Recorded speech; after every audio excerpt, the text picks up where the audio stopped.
الرحمن الرحیم۔ آج پڑھیں گے خبر عزیز کے بارے میں۔ پہلے ہم نے خبر کی تعریف تقسیم کی، خبر مشہور، خبر متواتر اور خبر واحد۔ پھر خبر واحد تین قسمیں ہو گئی اس کی، خبر مشہور، خبر عزیز اور خبر غریب۔ تو مشہور اور عزیز کے بارے میں ہم پہلے پڑھ چکے ہیں۔ آج پڑھیں گے خبر غریب سے متعلق کہ خبر غریب کیا ہے۔ غریب حدیث میں وارد ہے کن فی الدنیا کأنک غریب او عابر سبیل، یعنی دنیا میں ایسا رہنا چاہیے جیسا کہ تو مسافر ہو، نا آشنا ہو، او عابر سبیل یا راستہ پہ گزرنے والا ہو۔ تو لفظ غریب لغوی اعتبار سے یہ صفت مشبہ کا صیغہ ہے، بمعنی المنفرد، اکیلا اور تنہا، یا دوسرا معنی ہے البعید عن اقاربہ، اپنے رشتہ داروں سے دور۔ اصطلاحی اعتبار سے محدثین غریب اس روایت کو کہتے ہیں ہوا ما ينفرد بروایتہ راو واحد، یعنی ایک ایسی روایت جس کی روایت کرنے میں ایک راوی منفرد اور اکیلا ہو، اس کا کوئی دوسرا سند یا دوسرا ساتھی نہ ہو جو کہ وہی روایت نقل کرے۔ اب تعریف کی تشریح کرتے ہوئے هو الحدیث الذی یستقل بروایتہ شخص واحد، یعنی ایک ایسی روایت جس پر ایک راوی متفرد ہو، اکیلا ہو، اما فی کل طبقۃ من طبقات السند، سند کے ہر طبقہ میں ایک ایک راوی ہو، او فی بعض طبقات السند، یا سند کے بعض طبقات میں ایک راوی ہو، ولو فی طبقۃ واحدۃ، اگرچہ وہ ایک ہی طبقہ میں کیوں نہ ہو۔ مثلا روایت صحابہ سے تابعین نے لی ہے اور تابعین سے تبع تابعین نے لی ہے۔ اب برابر ہے کہ تابعین، تبع تابعین اور صحابہ، ان تینوں طبقات میں راوی ایک ایک ہو، اس کو بھی غریب کہتے ہیں۔ یا اگر پہلے طبقے اور آخری طبقے میں افراد زیادہ ہو لیکن تابعین کے طبقہ میں ایک فرد ہو تو بھی غریب ہے۔ اور اگر تابعین اور صحابہ کے طبقے میں زیادہ راوی ہو، سندات ہو، لیکن تبع تابعین کے دور میں صرف ایک ہی راوی ہو تو پھر اس کو کہتے ہیں خبر غریب۔ آگے خود ہی فرماتے ہیں کہ ولا تضر الزیادۃ علی واحد فی باقی طبقات السند، طبقات کی سند کے بعد طبقات میں، دیگر طبقات میں اگر تعداد زیادہ بھی ہو تو اس کی وہ غرابت جو ہے وہ ختم نہیں ہوتا، کیونکہ لأن العبرۃ للأقل، عبرت جو ہے یہ عقل کی ہے، اس کا اعتبار کیا جائے گا اور کثرت کا اعتبار نہیں کیا جائے گا۔ اب یہی غریب روایت جو ہے اس کی دوسرا نام بھی ہے۔ اکثر علماء اس کو فرد بھی کہتے ہیں، حدیث فرد۔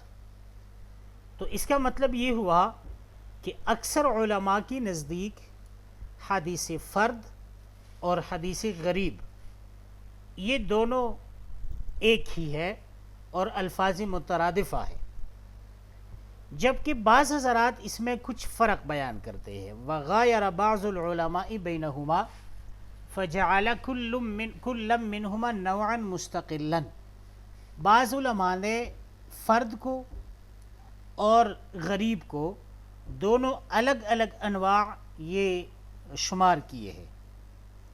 البتہ حافظ ابن حجر رحمہ اللہ کے نزدیک حدیث فرد اور حدیث غریب یہ دونوں ایک ہی ہے، لیکن الحافظ ابن حجر یعدہما مترادفین لغۃ و اصطلاحا، حافظ ابن حجر یہ دونوں مترادف قرار دیتے ہیں، البتہ ترادف کے ساتھ ساتھ وہ اس میں ایک باریک قسم کا فرق بھی بیان کرتا ہے۔ فرماتے ہیں ان اہل الاصطلاح غایروا بینہما من حیث کثرت الاستعمال وقلتہ، فالفرد اکثر ما یطلقونہ علی الفرد المطلق والغریب اکثر ما یطلقونہ علی الفرد النسبی، یعنی فرد جو ہے یہ فرد مطلق پر اس کا اطلاق ہوتا ہے، اور غریب جو ہے یہ فرد نسبی پر اس کا اطلاق ہوتا ہے۔ اب یہ فرد مطلق کیا ہے اور فرد نسبی کیا ہے، اس کی وضاحت خود کتاب میں وہ کرتے ہیں۔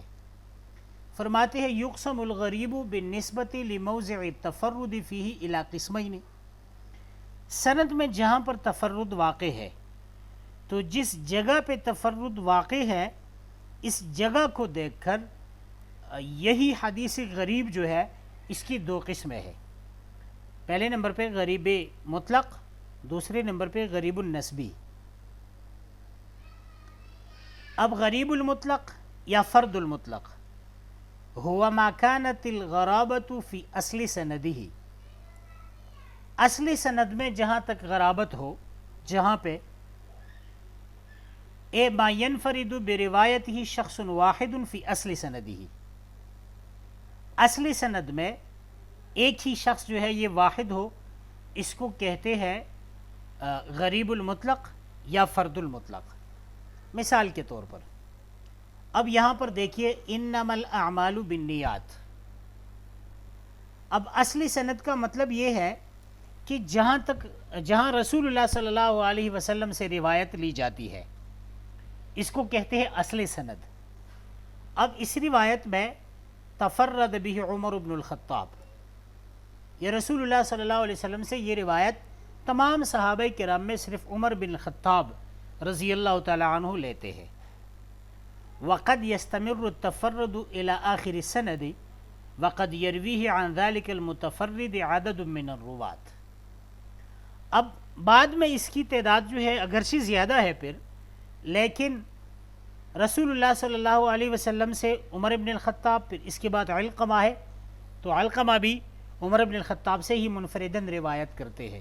تو اب اصلی سند میں غرابت ہے چونکہ ایک ہی صحابی ہے اور وہی ایک ہی صحابی نبی علیہ السلام سے لیتے ہیں، پھر صحابی سے علقمہ جو ہے وہ روایت کے لیتے ہیں تو وہ بھی متفرد ہے، لہٰذا اس کو کہتے ہیں غریب مطلق بھی اس کی کہتے ہیں اور فرد مطلق بھی اس کو کہتے ہیں۔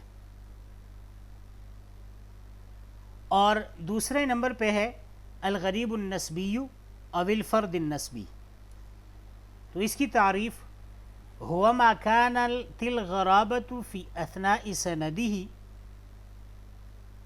أن يرويه أكثر من راو في أصل سنده ثم ينفرد بروايته راو واحد عن أولئك الرواة۔ مثال کے طور پر نبی علیہ السلام سے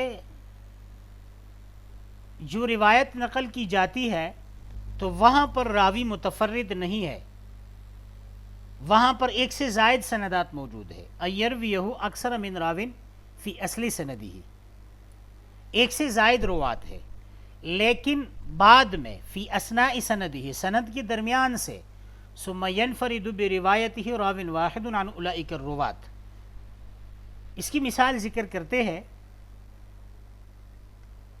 جیسا کہ یہاں پر دیکھیں مالک عن زہری عن انس بن مالک رضی اللہ تعالی عنہ ان النبی صلی اللہ علیہ وسلم دخل مکہ وعلی رأسہ المغفر۔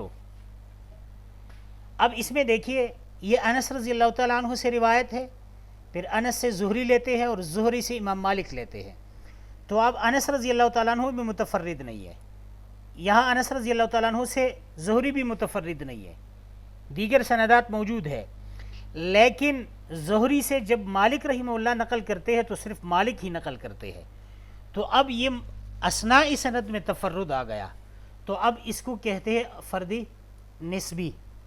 اب اس کو فردی نسبی کیوں کہتے ہیں؟ وسمی هذا القسم بالغریب النسبی لأن التفرد وقع فیہ بالنسبت الى شخص معین، اصلی سند یعنی صحابہ اور تابعین سے بعد ایک شخص معین سے تفرد واقع ہوا ہے، اس لیے اس کو تفرد نسبی جو ہے وہ کہتے ہیں۔ اچھا، تو یہ ہوئی حدیث غریب اور پھر حدیث فرد اور پھر فرد مطلق اور فرد نسبی کی وضاحت اور تفسیر۔ آگے انہوں نے کچھ بیان کیے ہے، اس کی کچھ اضافی ابحاث ہے، لیکن وہ چونکہ ہماری اس بحث سے تعلق نہیں رکھتے، یہاں پر انہوں نے کچھ تصنیفات بھی لکھے ہیں۔ غرائب مالک، یہ امام دارقطنی کی کتاب ہے۔ الافراد، یہ بھی دارقطنی کی ہے۔ اور السنن التی تفرد بکل سنت منہا اہل بلدتن، تو یہ ابو داؤد سجستانی کی کتاب ہے۔ جی، تو اصول حدیث کے حوالے سے یہاں تک اگر کسی کا کوئی سوال ہے تو کر سکتے ہیں، اگر نہیں ہے تو پھر ہماری کلاس مکمل ہے۔ جو ساتھی لفٹ کرنا چاہتے ہیں تو لفٹ کر سکتے ہیں۔